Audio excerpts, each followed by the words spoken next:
দরজার লক খোলার শব্দ হতে আমি চোখের কোণের সামান্যতম জলের চিহ্নটুকু মুছে ফেললাম।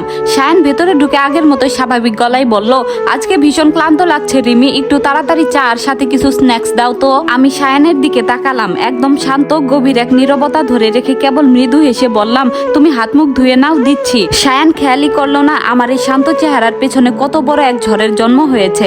সে তার মতো পোশাক বদলে মোবাইল নিয়ে ব্যস্ত হয়ে পড়লো, আর আমি রান্নাঘরে দাঁড়িয়ে নিজের শেষ চাটা বানালাম, যে চা এতদিন ধরে শুধু অন্যের পছন্দ মতো চিনি আর দুধের মাপে বানিয়ে এসেছি।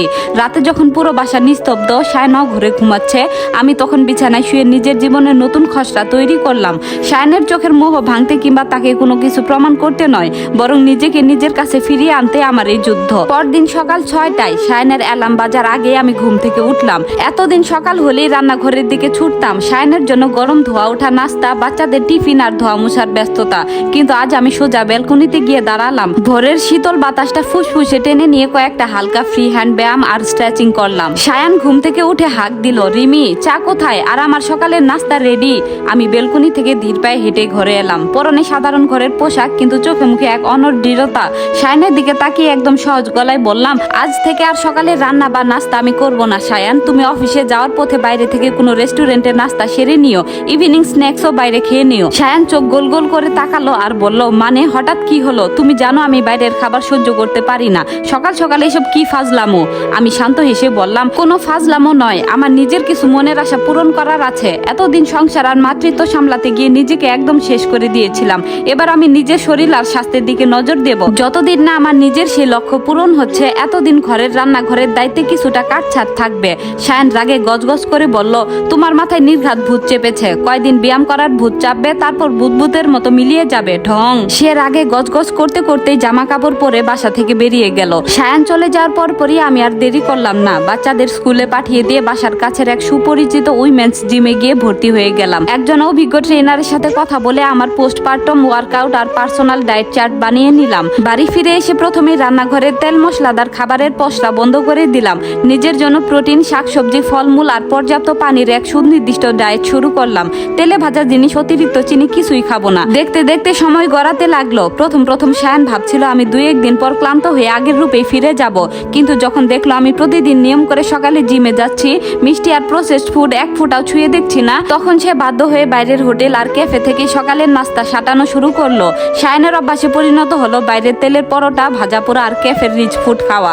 রিমিও তার পিছু পিছু সকালের সুষম নাস্তা বা গ্রিন টি নিয়ে দাঁড়িয়ে থাকে না। 2 মাস পর পরিবর্তনটা এলো অলক্ষেই, কিন্তু ভীষণ স্পষ্ট হয়ে। একদিন সকালে ড্রেসিং টেবিলের সামনে দাঁড়িয়ে সায়ান তার আগের একটি শার্টের বোতাম লাগাতে গিয়ে থমকে গেল। আয়নায় তাকিয়ে দেখলো পেটটা আগের চেয়ে বেশ অনেকটাই সামনে চলে এসেছে। টাইট শার্টের বোতামগুলো যেন ছিঁড়ে বেরিয়ে আসতে চাইছে। 2 মাস ধরে টানা বাইরের চর্বিযুক্ত আর তেলে ভাজা খাবার খেয়ে সায়ানের নিজেরই ভুঁড়ি এবার বেড়ে খানিকটা মোটা হয়ে গেছে। ডাবল চিন স্পষ্ট হয়ে উঠেছে চেহারায়। ঠিক সেই মুহূর্তে আমি জিম সেশন শেষ করে ঘরে ঢুকলাম। আমার গায়ে ফিটেড ওয়ার্কআউট গিয়ার। গত 2 মাসের কঠোর অনুশাসন, সঠিক খাদ্যাভ্যাস আর জিমের ঘাম ছড়ানো পরিশ্রমে আমার শরীর থেকে অতিরিক্ত জমানো মেদ অনেকটা ঝরে গেছে। পেটের আলগা ভাব অনেকটাই গায়েব। কালচে দাগ মিলিয়ে গিয়ে ত্বক এখন স্বাস্থ্যোজ্জ্বল আর টান টান। গালের মেস্তার দাগগুলো ম্লান হয়ে যেন এক নতুন আভা ঠিকরে বের হচ্ছে। পুরনো রিমির সেই নায়িকা সুলভ রূপটা যেন এক নতুন আত্মবিশ্বাসের সাথে আবার ফিরে আসছে। আমি সায়ানের পাশ কাটিয়ে আলমারি থেকে তোয়ালে নিতে গেলাম। সায়ান স্তব্ধ হয়ে আয়নার দিকে তাকিয়ে রইল। এক পাশে আয়নায় তার নিজের মেদবহুল ক্লান্ত চেহারা, আর অন্য পাশে আয়নায় প্রতিবিম্বে ফুটে উঠেছে এক অনন্য আকর্ষণীয় আর আত্মবিশ্বাসী রিমি। সায়ানের মুখের ভাষা যেন এক মুহূর্তে হারিয়ে গেল। সায়ান হঠাৎ চরম উত্তেজনায় আর রাগে চিৎকার করে উঠল, বন্ধ করো রিমি, এসব প্লিজ বন্ধ করো। আমি আর এগুলো একদম নিতে পারছি না। কি হবে তোমার এত রূপচর্চা করে? কাকে দেখাবে তুমি বলো? সায়ানের সেই গলার আওয়াজ পুরো ঘর জুড়ে গমগম করে উঠল। এতদিন সে আমাকে অবহেলা করেছে, বিদ্রুপ করেছে, কিন্তু আজকের চিৎকারটাই ছিল তার নিজের ভেতর গড়ে ওঠা এক হীনমন্যতা আর পরাজয়ের সুর। আমি টয়লেটটা এক পাশে সরিয়ে ধীর পায়ে সায়ানের মুখোমুখি গিয়ে দাঁড়ালাম। আমার চোখের দৃষ্টিতে তখন কোনো ভয় ছিল না, ছিল আগুনের মতো তেজ। আমি আর নিজেকে ধরে রাখতে পারলাম না। বছরের পর বছর জমা হয়ে থাকা সমস্ত অপমান, কষ্ট আর ক্ষোভ এক মুহূর্তে ফেটে বের হলো। আমি সায়ানের দিকে তাকিয়ে রাগে চিৎকার করে বলে উঠলাম, কি হবে তুমি জানো না? আমার এই মোটা শরীরের জন্য তুমি বাইরে পরকিয়া করে বেড়াও। আমি বুঝি কিছু জানি না? এতদিন কথায় কথায় আমাকে আমার শরীর নিয়ে খোঁটা দিয়েছ, আর আমি বোকার মতো মিষ্টি হাসি দিয়ে সব মুখ বুঝে মেনে নিয়েছি। কিন্তু আমি কি ইচ্ছে করে মোটা হয়েছি? উত্তর দাও। তোমাকে বাবা ডাক শোনানোর জন্য আমি জীবনের ঝুঁকি নিয়েছি, মৃত্যুর সাথে লড়াই করেছি। আমার কণ্ঠ কাঁপছিল, কিন্তু প্রতিটি শব্দ ছুটছিলাম বানের মতো। সায়ান চমকে উঠে কয়েক পা পিছিয়ে গেল। আমি আরো কাছাকাছি গিয়ে বলতে লাগলাম, যে মেয়েটা বিয়ের আগে সারাদিন শুধু নিজের রূপচর্চা করতো, মুখে একটা ব্রণ উঠলে সেটা যতক্ষণ না ঠিক হতো ততক্ষণ গলা দিয়ে তার খাবার নামতো না, সকাল 8টা-9টার মধ্যে যার ঘুম ভাঙতো না, সেই মেয়েটা বিয়ের পর তোমার অফিসের আগে ঘুম থেকে উঠতো, আয়নায় নিজের মুখটা দেখার আগেই দৌড়ে রান্নাঘরে ছুটতো শুধু তোমার আর তোমার সংসারের দেখাশোনা করবে বলে। বাচ্চা সামলে পুরো সংসার সামলাতে সামলাতে যখন আর নিজের শরীরের উপর কোনো নিয়ন্ত্রণ রইল না, মোটা হয়ে গেলাম, অমনি তুমি পাল্টে গেলে। আমার চোখ থেকে ততক্ষণে জলের ধারা নেমে এসেছে, কিন্তু গলার আওয়াজ থামেনি। আমি বলতেই থাকলাম, আসলে সায়ান, তুমি আমাকে কোনোদিন ভালোই বাসনি। তুমি ভালোবেসেছো কেবল একটা সুন্দর মেয়েকে, একটা চটকদার শরীরকে, যার পরিণতি হিসেবে সেই শরীরের নেশায় তুমি আজ অন্য নারীর পেছনে ছুটছো, পরকীয়ায় জড়িয়েছ। কথাগুলো বলতে বলতে আমি অঝরে কাঁদতে লাগলাম। এতদিন ধরে যে বাঁধ আমি শক্ত করে ধরে রেখেছিলাম তা এক মুহূর্তে ভেঙে চুরমার হয়ে গেল। নিজের মাতৃত্বের এই নির্মম অবমূল্যায়ন আর সহ্য হচ্ছিল না। আমার মুখ থেকে একের পর এক চরম সত্য কথাগুলো শুনে সায়ানের মাথার উপর যেন আকাশ ভেঙে পড়লো। তার ফর্সা মুখটা মুহূর্তের মধ্যে রক্তশূন্য হয়ে গেল। সে নীরার কথা, নিজের ভুল আর আমার প্রতি করা প্রতিটি অবিচারের কথা ভেবে শত চেষ্টা করেও নিজের চোখ দুটো আমার দিকে তুলতে পারলো না।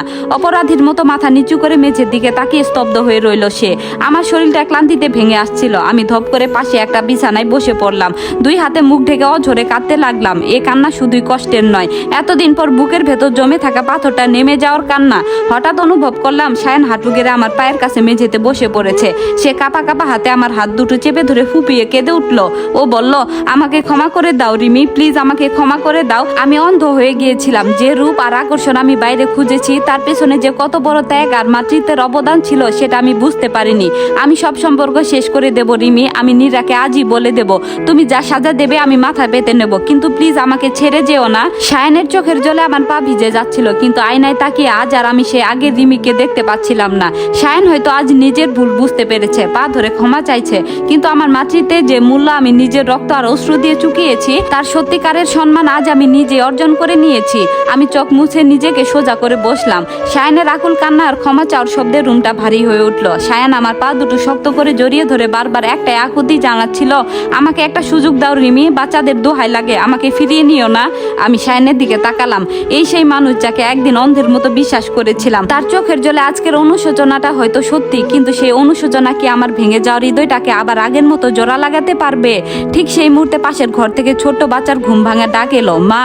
আমার ভেতরের মাটা এক মুহূর্তে জেগে উঠল, বুকটা চুরমার হয়ে গেল। আমি সায়ানের কাছ থেকে ধীরে ধীরে পা দুটো ছাড়িয়ে নিলাম। চোখের পানি মুছে একটা দীর্ঘশ্বাস ফেলে বললাম, উঠো সায়ান। সায়ান অশ্রু সজল চোখে আমার দিকে তাকালো, যেন এক দণ্ডিত অপরাধী তার রায়ের জন্য অপেক্ষা করছে।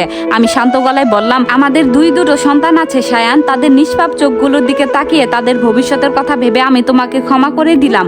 সংসারটা হয়তো ভাঙবো না, বাচ্চাদের বাবা হিসেবে তুমি এই ঘরেই থাকবে। সায়ানের চোখে এক চিলতে স্বস্তির আলো ফুটে উঠতেই আমি হাত তুলে তাকে থামালাম। শক্ত গলায় যোগ করলাম, কিন্তু মনে রেখো, আমি ক্ষমা করেছি শুধু আমার সন্তানদের মুখের দিকে তাকিয়ে, তোমার ভালোবাসা ফিরে পেয়ে নয়।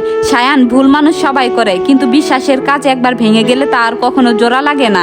তুমি হয়তো ভেবেছ সব আগের মতো হয়ে যাবে, কিন্তু না। যে ক্ষত তুমি আমার বুকে এঁকে দিলে, সেই ক্ষত চিহ্নটা সারা জীবন আমার ভেতরে রয়ে যাবে। এই সংসারে আমি থাকবো, কিন্তু তোমার সেই পুরনো রিমিকে তুমি আর কখনো খুঁজে পাবে না। কথাগুলো শেষ করে আমি আর এক মুহূর্ত দাঁড়ালাম না, ধীর পায়ে বাচ্চাদের ঘরের দিকে হেঁটে গেলাম।